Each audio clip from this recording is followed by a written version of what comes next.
What if immigration could literally split you in two? That is the premise behind Isabel Kim's debut novel, Sublimation. And I have the privilege of having Isabel with us here today. Isabel, how are you this morning? Pretty good. Got my coffee, so I am ready to go.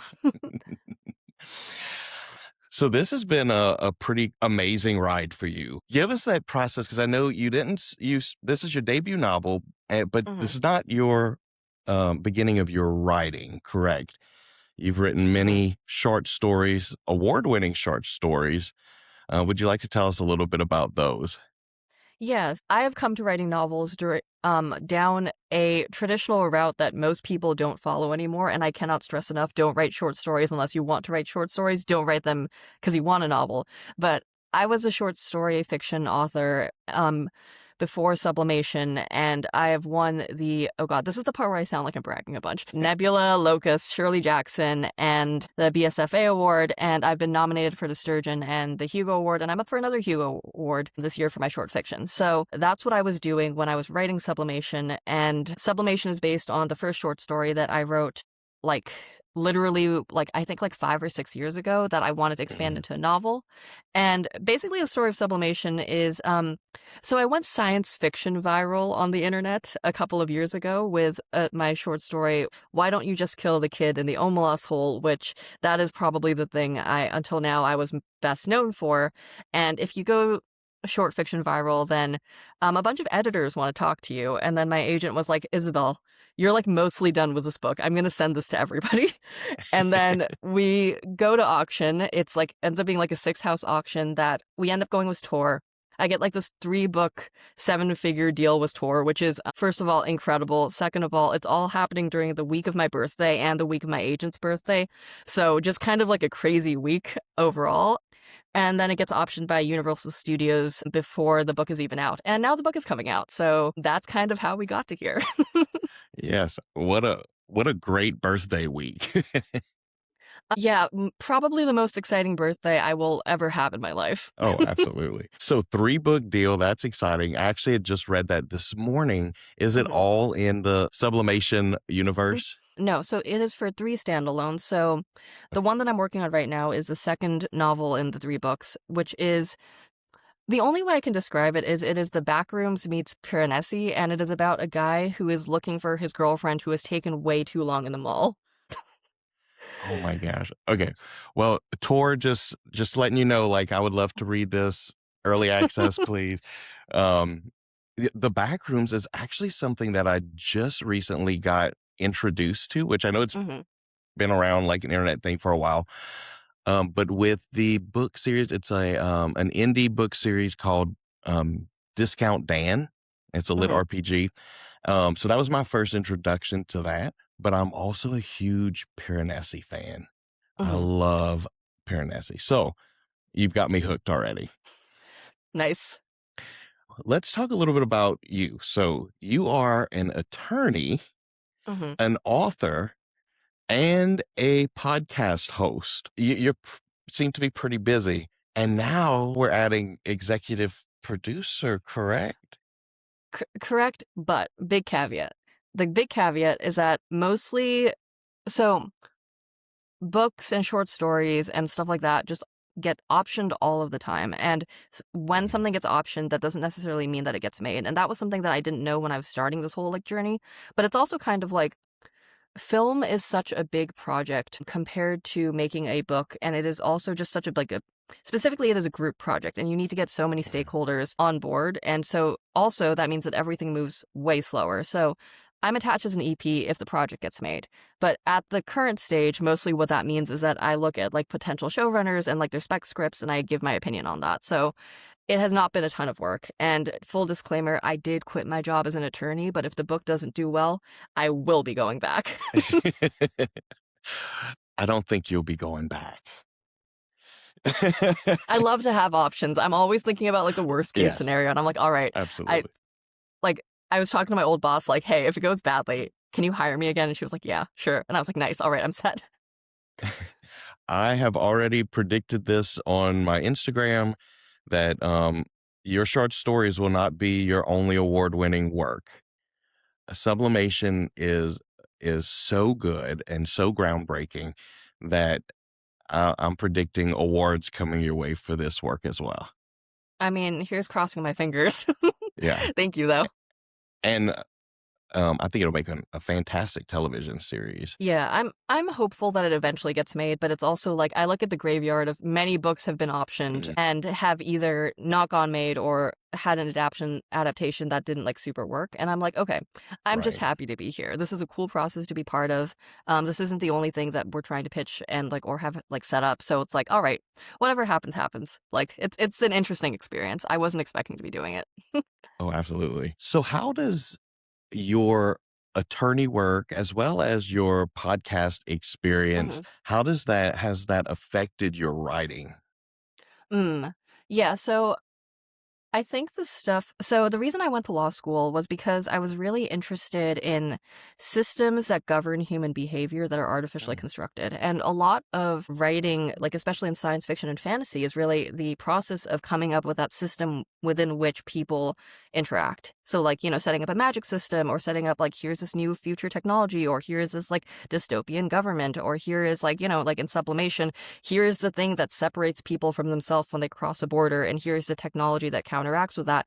How are people going to react?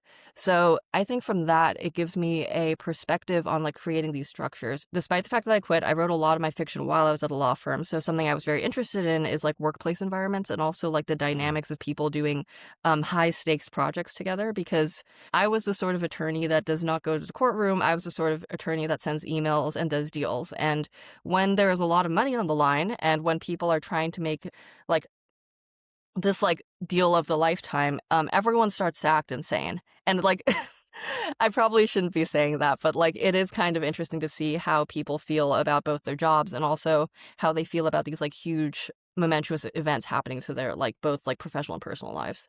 So that's kind of what did it. With the podcasting, so my friend and I run a podcast called Wow If True. And I say my friend, she is a TechCrunch senior reporter and she does a lot of tech and social reporting. So what that means is that every 2 weeks we talk about what the horrible men in Silicon Valley are doing that day.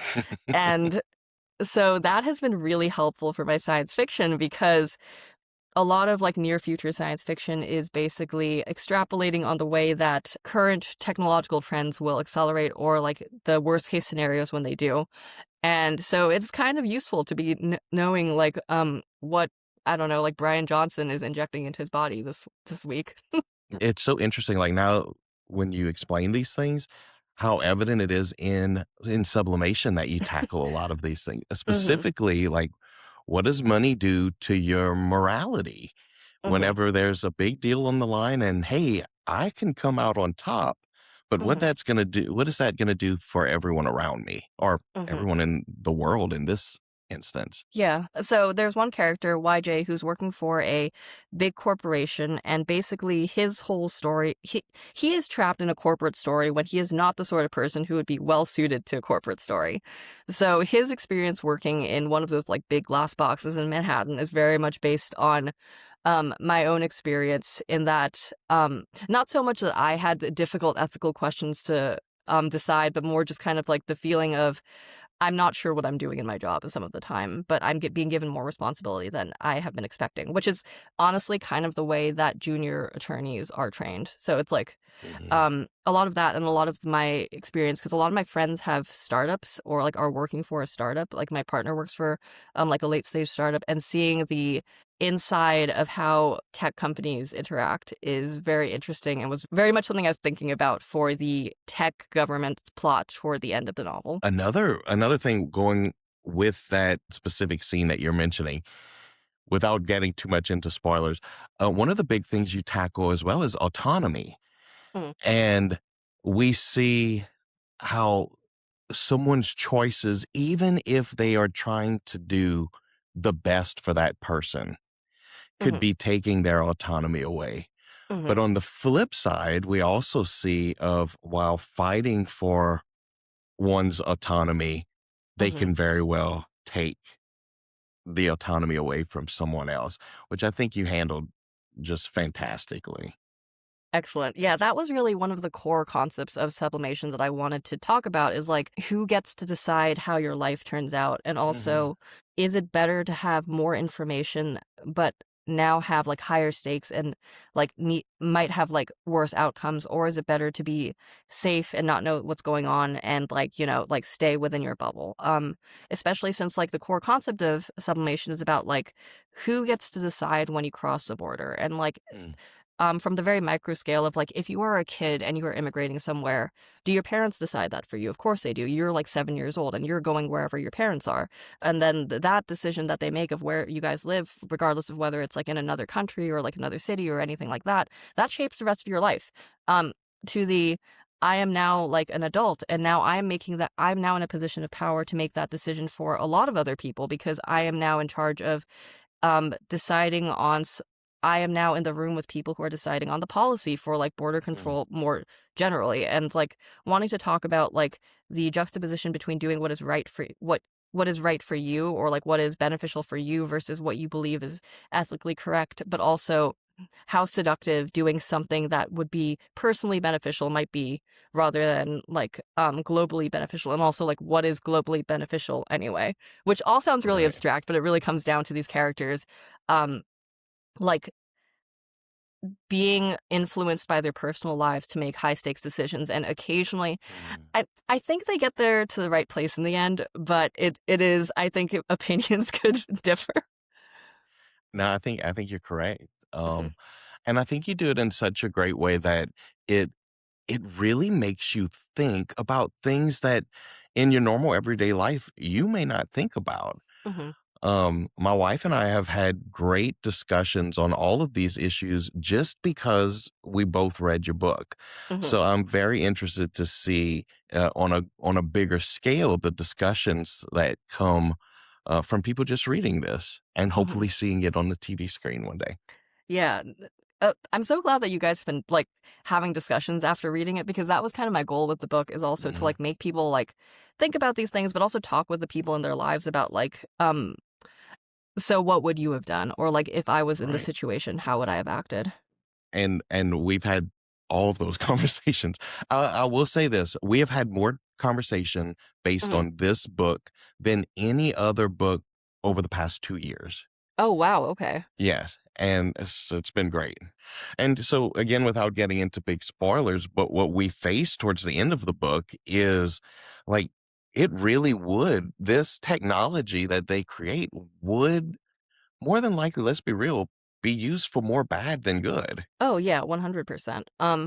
Like, so I guess like for background, here's the background I'll give people so it's not just like us talking about abstract Yeah. concepts. So sublimation is set in a universe where if you cross a border, you split into two. One person stays in the home country, the other goes to new country. If these two people ever meet again, physically touch, then they reintegrate back into one person with both sets of memories. And a lot of the latter half of the novel has to do with various forms of technology that are being alpha tested or piloted Mhm. for controlling that reintegration and separation process. Because if there is a natural process in the world, human beings are going to disrupt it. And obviously, this is the sort of thing that has massive implications for border control. And also, as we have seen in real life, tech companies are not always the most ethical like places and will often like how should I say it, go Palantir mode on people Mhm. and partner with the federal government. So a lot of the latter half of the novel is about like, okay, who should have control of this technology? Should this be like given to the world or should it be given to a select group of people? Is it safer for it to be in a box? Is it safer for it to be everywhere? Once the cat is out of the bag, can you put it back in again? And the main characters, the 4/2 people, because they are, in like Soyoung Rose and then YJ Eugen, who are two people who are both people who have instances, or are instances, are the only people who know what's going on because of a series of circumstances that would spoil the plot, but they are not the right people, maybe, to be making this decision, to put it mildly. And one of the analogies that you use in the book, which I think is really great and really got me thinking the most, was like the creation of the passport. Mm. How, like, hey, this was meant to be a good thing, and then it can be used for both good, and then it can be abused. Yeah. Um, so I think that was great, Hmm. um, to get you thinking like, hey, this is not just abstract what if, but we deal with these situations now. Right. Yeah. Like the whole concept of there being a border or there being an immigration checkpoint or you needing a passport or a visa to cross border, that is all like a social technology. And if you think about it a little bit further, then it's like, wait, none of this is actually natural, but it's a thing that is developed because um like I mean it's developed for a lot of reasons, but like the effect of it is that now you are constrained unless you jump through a bunch of hoops. And if you are the wrong sort of person, then it becomes like harder to jump through those hoops. And then that kind of gets you thinking Mhm. about like, okay, so privilege and like the people talk about like having a good passport or a bad passport. And I think if you're in the United States, you have a good passport. That's a passport that you can go to a lot of places without needing to get a visa, or it is very easy to get a visa. But if you were in like certain third world countries, you kind of have a bad passport. It's a harder passport to go other places with. So that was kind of also what I was thinking about. Yeah. So let's talk a little bit about instancing, Hmm. because not everybody who immigrates has an instance, Hmm. correct? Correct. So what is it that causes a person not to instance? If you believe you're going to go back. So I said that like instancing happens when you cross the border. That's not strictly true. It's when you cross a border with the intention to leave permanently. And it's so basically what you need is in your heart, you need to know for sure you are not coming back. And that might be true or not because, once you actually leave, you might like change your mind like 10 years later or something. Mhm. But at that moment, you need to be sure of your decision. And the complicated thing here is that people are very bad at knowing what they want. So sometimes there is that level of uncertainty of if I cross this border, am I going to instance? But there are people who like cross a border, end up staying somewhere, don't instance because they crossed the border when they weren't sure of their decision. So like if you like cross a border because you're going for like a temporary work job, like for a 6 months contract in like a different country, and you like fall in love while you're there. You fall in love and you start seeing the rest of your life playing out, then you're going to instance when you cross the border back to your home country. So things get very complex in this world. And it is very much like you can see why people would want to control this because this adds like a level of uncertainty. But it's like what I was trying to do is like mirror the uncertainty of human decisions in our lives, where even if you think you're going to move somewhere permanently, that doesn't mean that you are going to move there permanently or that the Mhm. trajectory of your life is going to play out the way that you think it will. Yeah, and you even show one example of someone who really was surprised Hmm. that they instanced. Um, and what I love, because I love character-driven stories, Hmm. is that you really see how the family responds when they don't expect for Hmm. their child to instance when crossing the border, Hmm. and they do. Yeah. Because then there's that hurt of, "Oh, he crossed Hmm. intending never to come home to us again." Yeah. Yeah. Like YJ Eugen, one of the main characters, he instances when he is in college and he's going back to the States because he's in the States for a like as a foreign exchange student, and instances when he's going back to the States from like winter vacation. And the way that his family acts is very like, hey, what the hell are you doing? You could come back. And you just get back on the plane and come back. What you wanted 14 hours ago, 15 hours ago, it doesn't need to matter. Like it doesn't need to matter. You can get on with the life that you thought you were gonna have.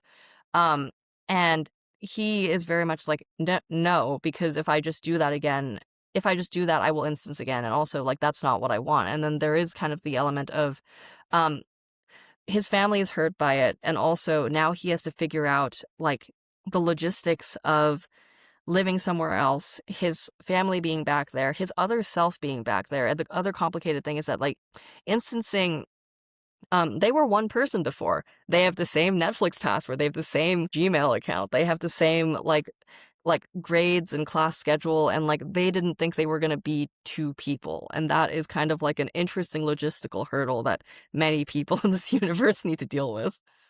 Yeah, and what I love is how you integrate, like, this is a world that never knew not Yeah. instancing, if that makes Mhm. sense. Like, and you even go back to old folklore stories and even like the biblical account of creation Mhm. and have instancing being a part of like from basically the beginning of Mhm. time. Um, and I can remember as I read of like even television shows and Mhm. how instancing was had its own different tropes Mhm. within stories. I turned to my wife at one point and said, I would like watch these shows. I would like read any story from this universe because of how interesting it is and the different kind of tropes and mechanics that you can have. The possibilities are endless.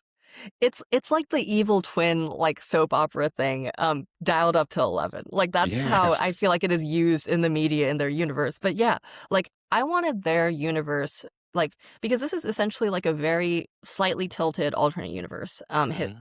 or like alternate history, where I wanted it to feel like it had like real depth, and that instancing to the people in this world was like love, or like death, or like the concept of fire, or the concept of like the Mhm. sun. It has been around throughout history for them. It has influenced the way that they see the world. It has influenced um their legends and mythology, and like their religion, and also like, yes, it's influenced their webcomics. Yeah. And like, the and how like tropes within webcomics play out. So yeah. Yeah. So here's a few just technical questions, just things that I thought of as I read. Yeah, go for it. Can an instance, so could Yes. there be three versions? Yes. If I were ever to write a sequel, I think somebody who would be very fun to write is somebody who goes to new countries but feels at home wherever he is, and continually Mhm. leaves people behind until they stop letting he gets put on some sort of no-fly list, because they're like, you can't do this, man. You cannot keep doing this. Are there, outside of immigration from Hmm. country to country, is there instancing that occurs? I know in the some of Hmm. the stories that are told, like folklore, and there's Hmm. even, speculation of twins Hmm. and birth. And are there other times that instancing can happen? Yes, but it is so I would say that historically instancing has happened when there is like a natural border, and I mentioned this in the book, but it does happen when somebody feels very strongly about a specific divide. I think another character who I kind of want to write, who is I don't wanna say there's never gonna be a sequel, but I've told both Mhm. my editor and my agent there's never gonna be a sequel, and they've both been like, "Yeah, okay, Isabel." So, um, is somebody who is, like, agoraphobic, and when they step outside of their apartment, they instance. So these things do happen, they're just rare and get talked about either as, like, internet rumor or on the news if it's a huge, big deal. But, like, really, what's interesting is that instancing is not just a, like, physical phenomenon, it's a psychological phenomenon. So, if people believe that instancing the border is a thing between countries, then most, like, instancing happens at the border, like a country border, or Mhm. at specifically at an immigration checkpoint, because in this universe, like, an immigration checkpoint is not just kind of like, okay, we're going to stamp your passport and all of that stuff. It is actually a social technology to prevent people from instancing, or let instancing happen in a controlled area where now, okay, Right. great. So now there's two of you. We can deal with that here as opposed to randomly somewhere else, or, oh God, you're going to instance on the plane. Yes. I was just thinking that, Like that's happened. Like that was a yes. problem for a while. Oh, man. Another, and now that I'm thinking about it, you may have actually mentioned this in the book, but, um, divorce and, like, when a Mhm. child is a family split, do you mention that?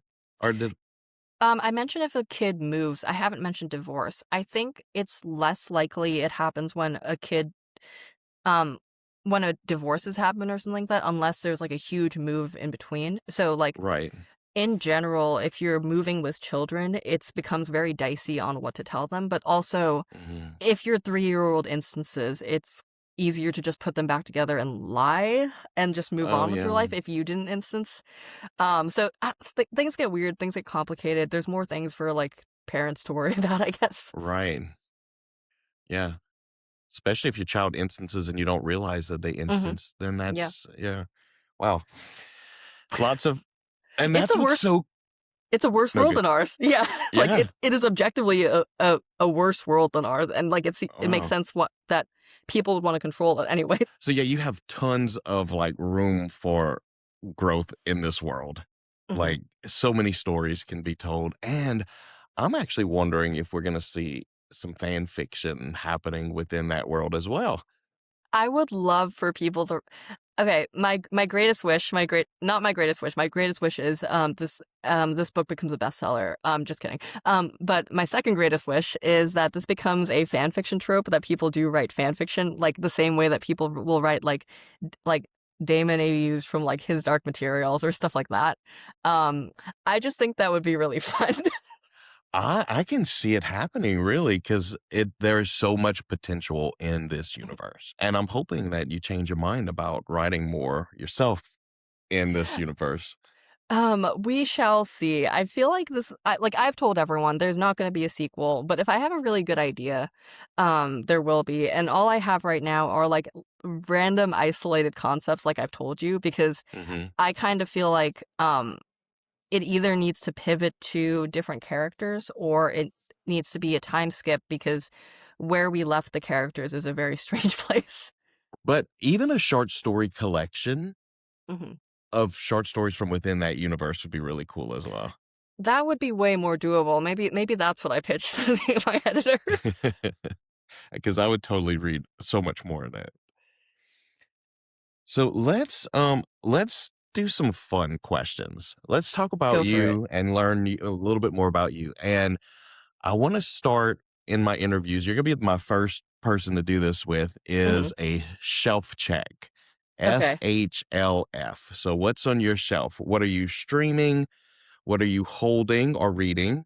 Hmm. What are you leveling? So gaming, Hmm. playing, and what are you forging or creating right now? So we'll go one by one so you don't have to Hmm. remember them all. But Okay, first, sounds good. what are you streaming or what are you currently watching? Okay, so I think the latest thing that I watched was Dropout's latest episode of Game Changer because they just dropped the new season a couple of days ago, or like the Mhm. first episode of the new season, and that was really good. So Game Changer is a game show done by Dropout, hosted by Sam Reich, where the game changes every episode, and it's really funny because you can see them getting more budget over time, where now the new season is dropped and it is truly like they have an actual budget. It's incredible. But the latest episode was called Don't Wake Standards and Practices. And basically, all of the contestants, who are all comedians, had to get as close to the line of copyright infringement or like getting too close to like, things that wouldn't be allowed on like random like daytime television, while a panel of lawyers had to decide whether or not they had gotten too far. And that was really incredible while playing essentially like a giant board game. Um, Wow. that they were the pieces on. So that's what I've been watching. That is so cool. I have not seen that. I'm gonna have to check it out.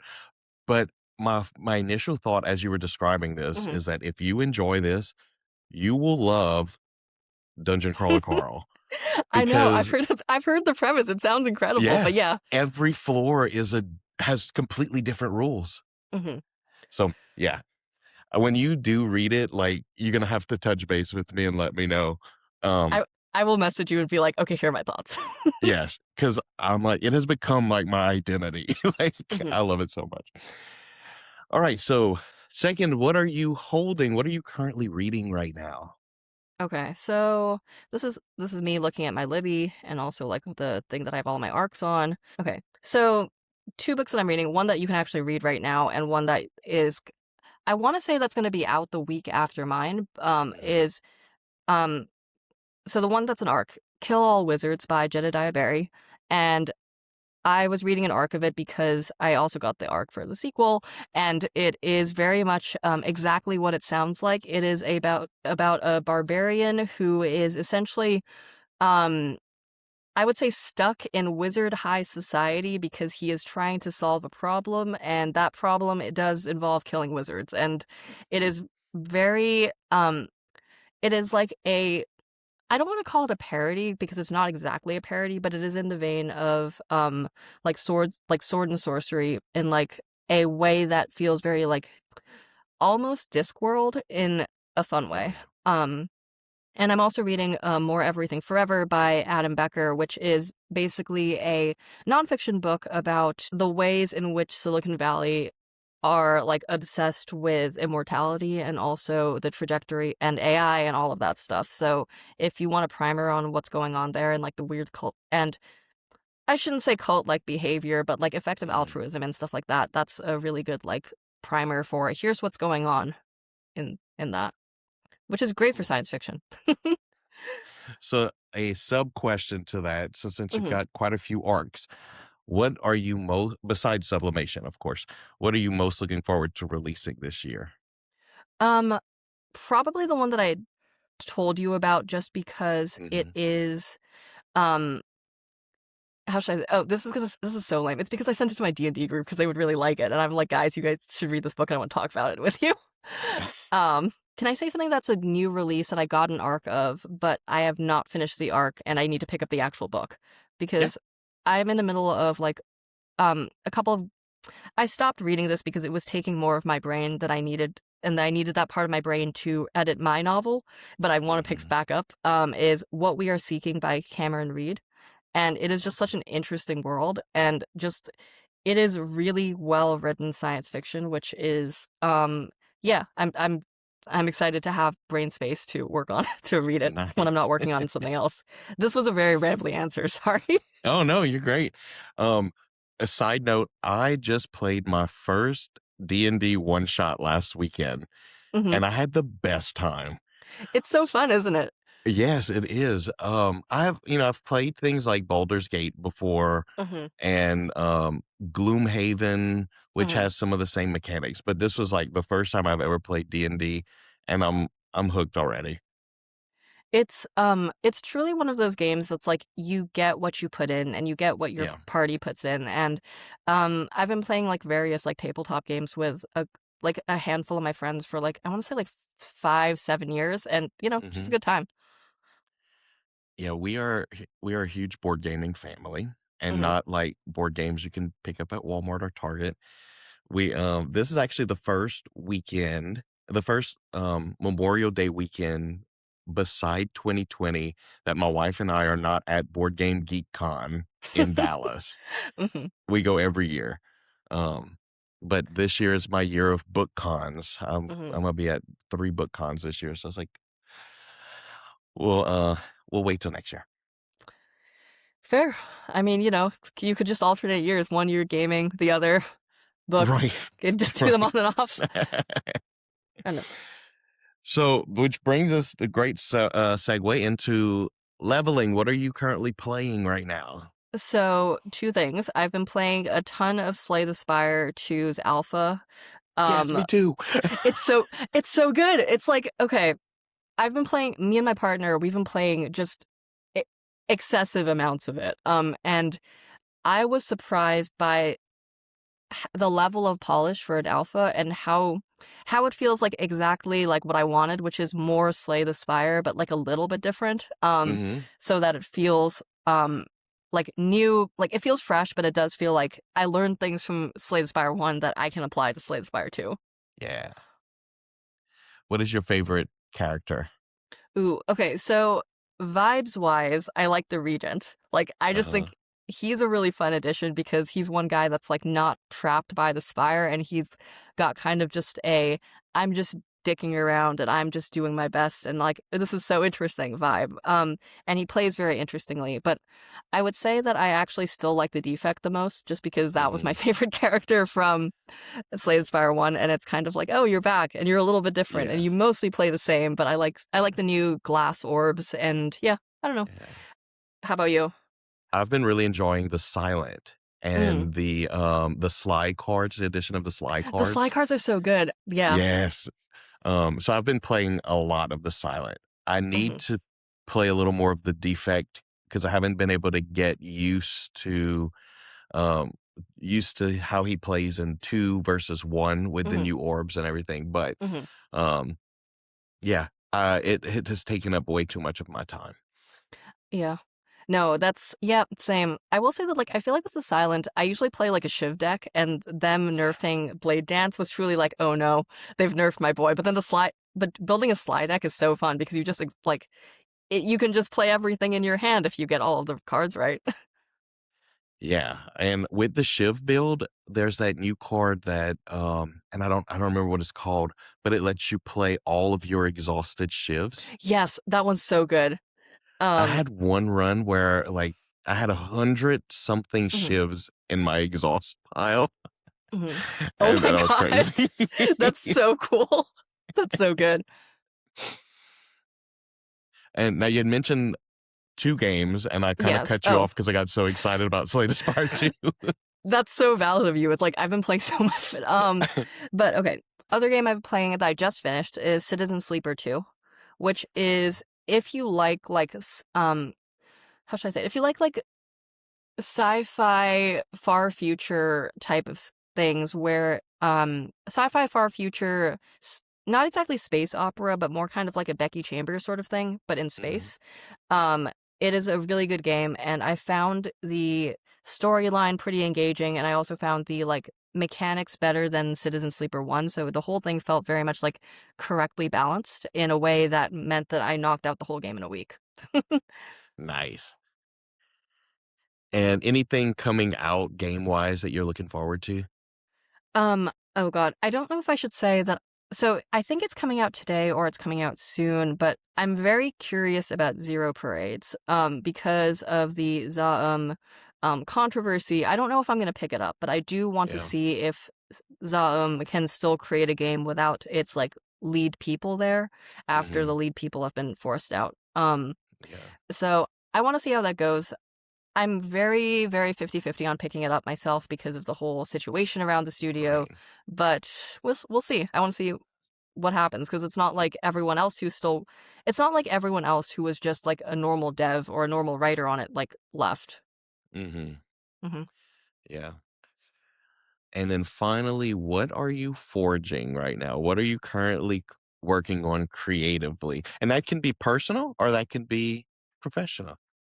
It's truly been all book stuff, like, the 2 things I've been doing this spring this spring have been, like, desperately trying to revise my second book and also doing like promo stuff for the first book. So I'll talk Yeah. about like the second book, which is that I've been trying to rewrite and edit the last third of my second novel, For Tor, and that has been Mhm. taking up most of my creative time, and it has also been an interesting logistical challenge because it is a very different book from Sublimation, and the problem that the first couple of drafts had was that I was trying to like force it into being a sort of meditative story, when it is not really a story about people thinking. It is a story about people quickly feeling things and then doing them, which means that I've been having to edit so many action sequences, which is not something I do a ton of. And now I have to write like a million of them. And I'm like, okay, I don't regret this, but I sometimes regret this.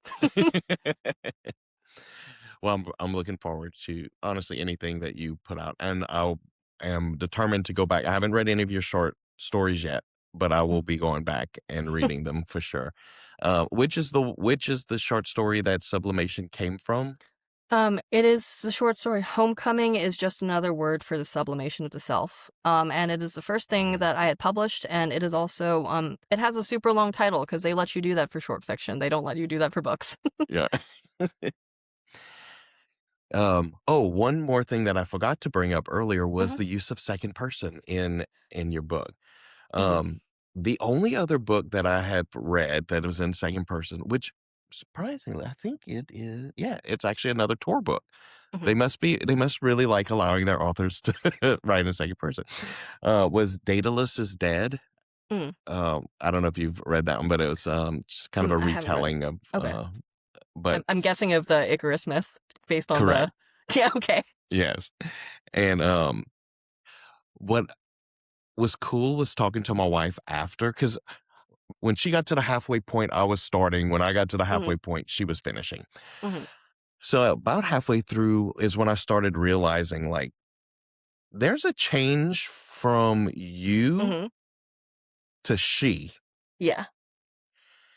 And so I was like, did you realize this? She read the whole book and like it never clicked for her. Okay. And so, which what I'll talk about after we get off of here, the spoiler rich one. Mhm. When we got to the end of the book, she was asking me questions of what happened. And I said, well, you got to look at, was she using she? Was she Mhm. using they? Um, but what was the mindset behind when, I don't know, is this too spoiler rich to even talk about? I think it's okay because I think, like, the first shift happens about a quarter of the book in, so I think it's alright, and, but yeah, so using both persons, okay. Using both points of view. Okay, so I went in with the second person because nobody ever uses the second person and nobody's used to reading the second person unless they're playing a video game, which means Mhm. that when you read the second person, it creates this like really interesting sense of like alienated intimacy where the reader is very much like, don't tell me what to do, but also you can get really close in on the character's feelings. And that's kind of what I wanted to do for all of the instances. And then when anyone who is like like a reintegrated person or somebody who has an instance or something like that, they get the third person because now it's like the thought in my mind was like, okay, you're getting a more objective point of view. You're getting kind Mhm. of like the point of view of what is actually happening, and now you're a little bit more removed because it is more perspectives in one, if that makes sense. Yes. Um, and then the sections that are in the first person, which I use every person in this, I guess. I really don't know why they let me do this. Um, is because you are really supposed to be in the character's head in those moments, and it is a non-normative experience for them, and that's supposed to represent that. So that was kind of my thought process, and I was surprised because your wife isn't the only person who I've heard has like, who did not catch that the point of view changed, and so if I were to do this again, I think I might have made it a little clearer what was happening, but Mhm. it's kind of fun that I'm sort of pleased that it reads smoothly enough that people don't catch it sometimes. Yes, and honestly, like, because I'm also a writer is probably why I caught it Mhm, quicker than, because she's a reader, she's not a writer. So mhm, she's totally engaged, and right. again, like you said, it's written so smoothly that Mhm, she was so engaged that she never noticed the difference. mhm, Afterwards in our discussion, she said, like, looking back, I noticed that there was a different feeling, mhm, but she couldn't pinpoint what it was. yeah. Well, as long as she got the feeling, I think I'm good. Yes. Oh, yes. Um, so my question as I'm reading through is Mhm, like, who is the narrator? Like who mhm. whose POV is this from? So was there like a, a specific, like, when it was the you in second person, or was it just kind of like an abstract narrator? So the way that I was thinking about the you was that this is a reintegrated person thinking like reliving a memory. And that was kind of Oh, the image that I had in my mind when I was writing it, but it is never explicit because it is A, not relevant to the plot, and B, would have been hmm, distracting. And also right. would have, but that's kind of how I was thinking about it, where this is either the reintegrated person or it is like um the part of the person that is observing what they're doing and can think like more, like, clinically about the situation. Yeah, it was great. I loved it. So, Sublimation releases June 2nd. Everyone needs to pre-order it now because I guarantee you it needs to be on, it doesn't need to be on your TBR. It needs to be on your Mm. now reading list. Um, Isabel, thank you so much for hanging out with us today. Where can people find you? Yeah, first, thank you so much for having me. This was so much fun, and also, I am online at Isabel J. Kim on Instagram, at Isabel.Kim on Blue Sky, and Isabel.Kim as my website where all of like the professional stuff lives. But I'm pretty active on the two social media sites that I mentioned, and I have a podcast, Wow If True, wherever podcasts are found. All right, well, guys, make sure you pick it up June 2nd, Sublimation, and we will be anxiously awaiting any news on the upcoming TV series. So thanks again, Isabel. Yeah, thank you.